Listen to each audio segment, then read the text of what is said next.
Welcome to How to Cook That. I'm Reardon and today we are making the craziest cakes you have ever seen. When they spin, they appear like things on it are actually animated and moving. They are so cool. I have done a Space Invaders themed cake and this was the first computer game I ever played, and one brightly coloured disco cake covered in moving candy. To make your very own, you'll need 2 cakes, and I'll put the recipe info on the howtocookthat.net website, and there's a link in the description below. And I'm using my fluffy sponge cake recipe baked in 2 22cm tins and a white chocolate ganache frosting. Once the cakes are cooled, cut each one into 2 layers. Grab a cake board and make a hole in the centre. You'll need that later, so make sure you do that. Add a small amount of white chocolate ganache. This stops the cakes from slipping. And then add your first layer of cake. Pipe a circle of ganache around the edge of the cake, and this is making a border so it keeps everything else in the middle of the cake. Zigzag some whipped cream across the middle, just like you're colouring it in, and then add a generous amount of fresh berries all over the top. Place the next layer of cake on top of that, and then repeat that with the remaining layers. Place the rest of your ganache into a piping bag fitted with a large flat nozzle and pipe it around the cake to cover the whole thing. Then use your spatula just to smooth off the excess and then place the cake into the fridge. While that's chilling, we'll make the topper. Spread out some tempered chocolate, or you could use compound chocolate here, and make it so it's a little bit bigger than your circle. Then shake the edge of the baking paper up and down to smooth off the top and get rid of any air bubbles. Once it is starting to set, add in 2 cake pop sticks. Push them down, but don't push them all the way to the bottom because we don't want to see them. Then spread more chocolate over the top to hide them. Slide the whole thing onto a cutting board and gently tap it on the bench to smooth out the tops again. Once it's nearly firm, place a bowl over the top and trace around it using your knife, and then just remove that excess chocolate from around the edge. For our alien invader, place some compound white chocolate into a bag and pipe around the design onto some baking paper. Try and make the edges as straight as you can so they look like pixels, but don't worry if it's not perfect. Once everything is setting, you can use a knife just to neaten them up and cut across them if you've gone a little over. Once it's set, add some more chocolate to the back and stick it to the circle, making sure it's straight. If you have any little air bubbles like I do, just add some more chocolate and immediately smooth it off with a knife to make it all look neat. Flip it over and add the other one, making sure you position those top pixels at the same height so that as it spins it will look like he's changing positions with his little arms going up and down. Once the cake has been chilled, check that your sides are straight, and because this cake will be spinning, it needs to be right or you're going to see it if it's not straight.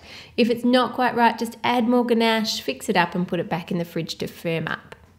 Place some black fondant over the top of the cake and then use scissors to cut off the overhang so that it's not getting weighed down, it's not pulling it down.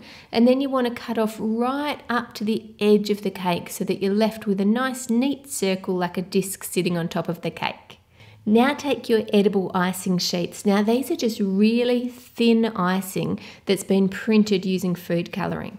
Slide it along the edge of the counter to loosen it from the backing and then very gently start to peel it off. Use scissors to trim off the excess white and then carefully peel off the rest of the plastic. Now I'll put this printout design on the howtocookthat.net website, and most cake decorating stores can print these designs for you. If not, there's places online that will print it on edible icing. Line it up with the top of the cake and add it to the side and gently press it on. Line up the next icing sheet and overlap it slightly. Now if you very slightly dampen it, it will stick to itself, but you don't want to make it too wet. Then add a strip of black fondant all the way around the base of your cake. Carefully lift the cake and place it onto the record player. Now this is why you needed that hole in the middle of the cake board so that it can sit over the centre there.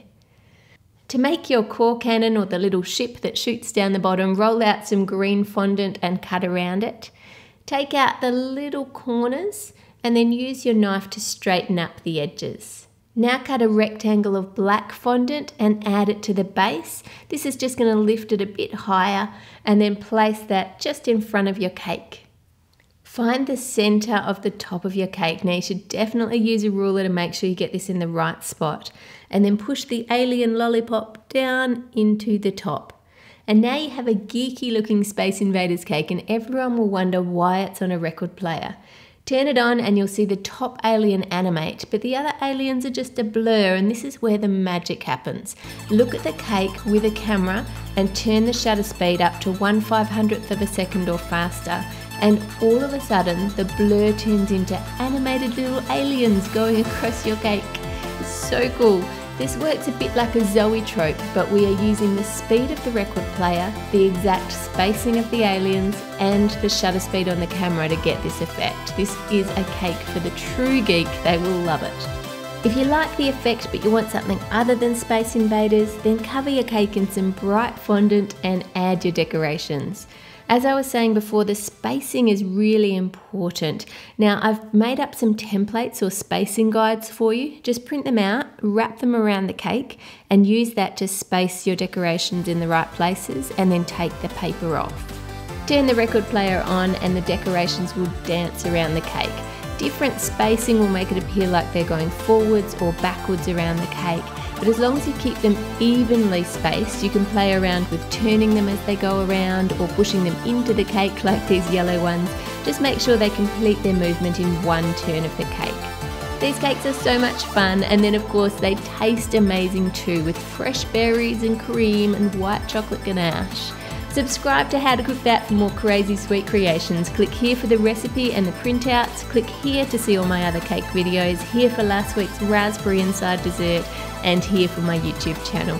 Have a great week, and I'll see you all on Friday.